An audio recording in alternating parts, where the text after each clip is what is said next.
السلام علیکم ویئرز، اس قسط کے آغاز میں ارطغرل غازی تمام اوغوز سرداران کے ساتھ میٹنگ کر رہا ہوتا ہے اور وہ سرداران سے اتحاد کی بات کرتا ہے تاکہ صلیبیوں کے ساتھ نمٹ سکیں۔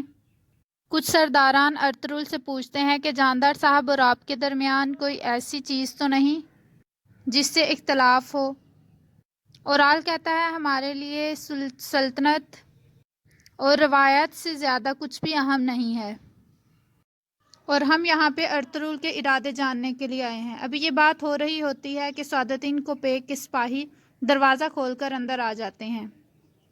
سعادتین کوپیک اندر آ جاتا ہے اور وہ اورال سے کہتا ہے ہم ارطغرل کے ارادے اچھی طرح جانتے ہیں، وہ ہوس میں آ کر فتوحات حاصل کر رہا ہے اور ساتھ وہ سلطنت کے اندر سلطنت قائم کرنا چاہتا ہے اور ہم جانتے ہیں کہ اس کو سزا کس طرح دینی ہے۔ ارطغرل کہتا ہے میں آپ کو اپنا جرگہ خراب کرنے نہیں دوں گا۔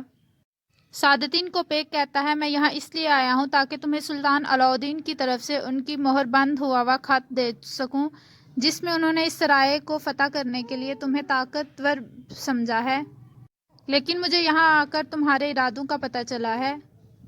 تم اپنی تمام حدیں عبور کر چکے ہو۔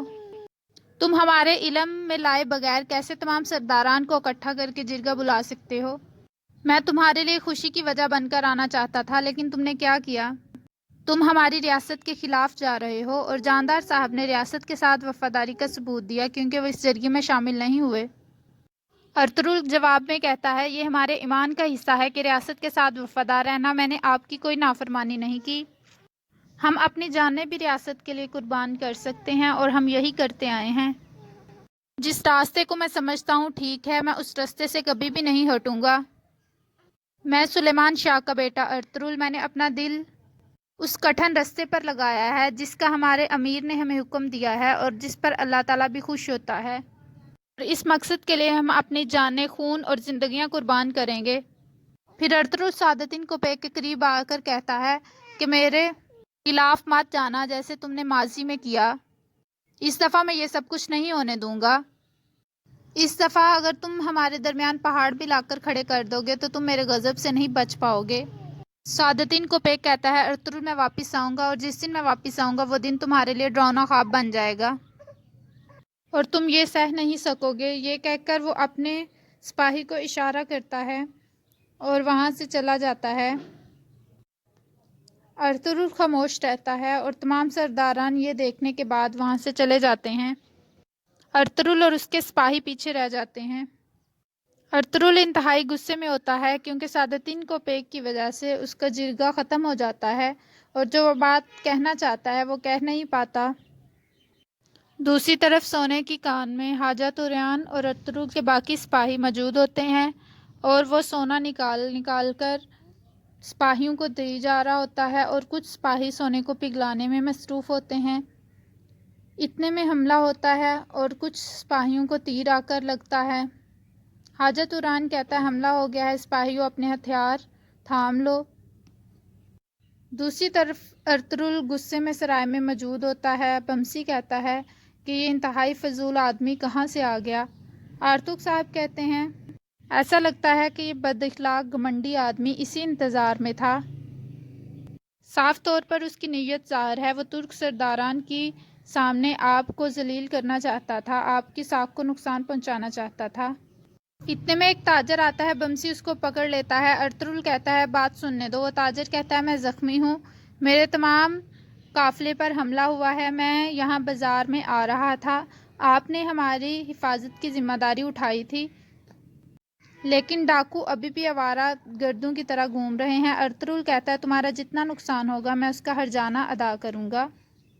دوسری طرف جاودار قبیلے کا منظر شروع ہوتا ہے۔ اورال جاندار صاحب کو کہتا ہے کہ ارطغرل نے سرداروں پر حاکمیت کرنا چاہی اور دوسری طرف آپ نے نہ جا کر وہاں ارطغرل کا تمام کھیل خراب کر دیا۔ تمام سرداران اس کے گواہ ہیں۔ جاندار صاحب کہتے ہیں کہ سعادتین بھی اس کے گواہ ہیں۔ اورال کہتا ہے کہ سعادتین نے سلطان کی طاقت کی تصدیق نہ دے کر ارطغرل کو صحیح ذلیل کیا ہے۔ جاندار صاحب کہتے ہیں آخر وہ جس کا حقدار تھا اسے وہ مل گیا، میں اسے اپنے جوتے کے نیچے پیسنے کے قابل لے آؤں گا۔ آلیار کہتا ہے کہ بابا آپ کس طرح کی باتیں کر رہے ہیں؟ جاندار صاحب کہتے ہیں تم نے دیکھا نہیں کہ اس نے کیا کیا ہے؟ آلیار کہتا ہے کہ میرے لیے بابا آپ اور قبیلہ سب سے اہم ہے۔ آلیار کہتا ہے امید ہے آپ دونوں کو اپنی باتوں پر شرمندہ نہ ہونا پڑے۔ یہ کہہ کر وہ یہاں سے چلا جاتا ہے۔ جاندار آلیار کو آواز دیتے ہیں لیکن وہ نہیں سنتا۔ اورال کہتا ہے کہ بابا آپ پرسکون رہیں، آپ اورال کی طرف دھیان رکھیے گا تاکہ وہ ہمیں نقصان نہ پہنچا سکے۔ آلیار ضرور ارطغرل کا ساتھ ہی دے گا۔ دوسری طرف ہانلی بازار میں ارطغرل کھڑا ہوتا ہے۔ عبدالرحمن ارطغرل کو آ کے کہتا ہے کہ حاجت توران آپ کا سونے کی کان میں انتظار کر رہے ہیں۔ ارطغرل سپاہیوں کو کہتا ہے چلو چلتے ہیں، اور آرتک صاحب کو کہتا ہے کہ یہ بازار اب تمہارے حوالے ہے۔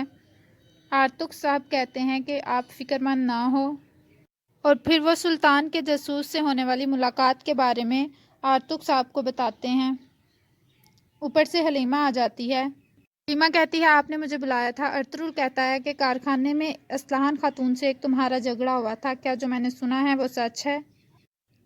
حلیمہ چپ رہتی ہے۔ ارطغرل کہتا ہے کہ تم کائی قبیلے کے سردار ارطغرل کی بیوی ہو، کیا تمہیں یہ سب کچھ جچتا ہے؟ کیا تم نہیں جانتی کہ میں جو بھی فیصلہ کرتا ہوں وہ قبیلے کے بھلائی کے لیے ہی ہوتا ہے؟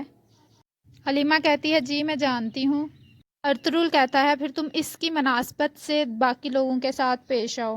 حلیمہ کہتی ہے تو آپ نے کیا فیصلہ کیا ہے ہماری بھلائی کے لیے؟ ارطغرل کہتا ہے ظاہر ہے میں نے جاندار صاحب کی پیشکش کو مسترد کر دیا ہے، اور تمہیں پتہ ہونا چاہیے اگر میرا فیصلہ الٹ بھی ہوتا تو تمہیں میرے ساتھ ہونا چاہیے تھا۔ اس کے بعد ارطغرل وہاں سے چلا جاتا ہے۔ حلیمہ پریشان ہو جاتی ہے۔ دوسری طرف اورال کے ڈاکوؤں نے سونے کی کان پر حملہ کر دیا ہے۔ سامسا اور باقی سپاہی ڈاکوؤں کے ساتھ لڑ رہے ہوتے ہیں۔ ڈاکو حاجت توران کو کہتا ہے تم باہر آ جاؤ، مجھے پتہ چل رہا ہے تم کہاں چھپ رہے ہو۔ دوسری طرف اسلحان خاتون غصے میں بیٹھی ہوتی ہیں۔ اسے حلیمہ کی تمام باتیں یاد آ رہی ہوتی ہیں جو کہ بازار میں کہی تھیں۔ اتنے میں جاندار صاحب اندر آ جاتے ہیں۔ وہ اسلحان سے کہتے ہیں کہ اجازت ہے۔ اسلحان کہتی ہے جی آ جائیں بابا۔ اورال دیکھتے ہیں کہ اسلحان رو رہی ہوتی ہے۔ وہ پریشان ہو جاتے ہیں اور اسلحان خاتون کے آنسو پوچھتے ہیں اور اسے کہتے ہیں کہ مجھے چولپان نے بتایا ہے کہ کارخانے میں کیا ہوا تھا، حلیمہ خاتون نے تم سے جھگڑا کیا ہے۔ اسلحان کہتی ہے جی ایسا ہی ہے، میں جانتی ہوں بابا، میں آپ کی اولاد ہوں، آپ جو بھی فیصلے کرتے ہیں وہ ہماری بھلائی کے لیے ہی ہوتے ہیں۔ جاندار صاحب کہتے ہیں میں تمہیں حلیمہ خاتون کا پوچھ رہا ہوں اور تم مجھے یہ بتا رہی ہو۔ اسلحان کہتی ہے کہ مجھے حلیمہ خاتون کی کوئی بھی پرواہ نہیں ہے، میں آپ کی ساکھ کے لیے سب کچھ کرنے کو تیار ہوں۔ جاندار صاحب اس کا ماتھا چومتے ہیں۔ میں وہ کروں گی جو آپ کے لیے اچھا ہوگا، ہمارے قبیلے کے لیے اچھا ہوگا۔ جاندار کہتے ہیں یہ ہوئی نا میری بیٹی والی بات، میں ارطغرل سے خوب نپٹوں گا، وہ میرا غضب دیکھے گا، اور مجھے تم پر فخر ہے کہ تم میری بیٹی ہو۔ دوسری طرف ارطغرل اپنے سپاہیوں کے ساتھ حاجت توران کی کان والی جگہ پر جا رہا ہوتا ہے، اور وہ دیکھتا ہے کہ حاجت توران کو ایک ڈاکو نے یرغمال بنا لیا ہے۔ وہ اس پر تلوار رکھ کر بیٹھا ہوتا ہے۔ دوسری طرف باتوحان چھپ کر یہ سب کچھ دیکھ رہا ہوتا ہے۔ ارطغرل وہاں پہنچتا ہے اور اس ڈاکو کو تیر مارتا ہے۔ وہ دیکھتا ہے کہ سپاہی کافی زیادہ زخمی ہو چکے ہیں۔ ارطغرل ان سے پوچھتا ہے کہ یہ سب کچھ کس نے کیا ہے؟ وہ کہتے ہیں کہ کچھ ڈاکو ہیں جنہوں نے یہ کیا ہے۔ اتنے میں ارطغرل دیکھتا ہے کہ وہ ڈاکو حاجت توران کو مارنے والا ہوتا ہے۔ ارطغرل اپنا تیر چلاتا ہے اور وہ تیر سیدھا اس ڈاکو کے جا کر سینے میں لگتا ہے اور وہ ڈاکو وہاں پر گر جاتا ہے۔ دوسری طرف کارا چائسر قلعہ کا منظر شروع ہوتا ہے۔ قلعے کا گورنر اور اس کا کمانڈر ایک کمرے میں میٹنگ کر رہے ہوتے ہیں۔ گورنر کمانڈر کو بتاتا ہے کہ بازار اب ارطغرل کے قبضے میں چلا گیا ہے۔ کمانڈر کہتا ہے کہ یہ اچھی بات ہے، وہ ٹیمپلرز زیادہ نقصان دہ ثابت ہوئے تھے ہمارے لیے۔ ارطغرل ہمارے لیے آسان ہدف ہوگا۔ گورنر کہتا ہے وہ کس طرح؟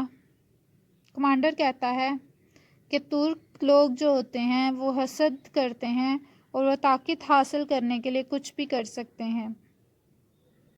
یہاں پر اس قسط کا اختتام ہوتا ہے۔ ویڈیو پسند آئے تو لائک کریے گا، کمنٹ کر کے بتائیے گا کیسی لگی ایپیسوڈ۔ تھینک یو، اللہ حافظ۔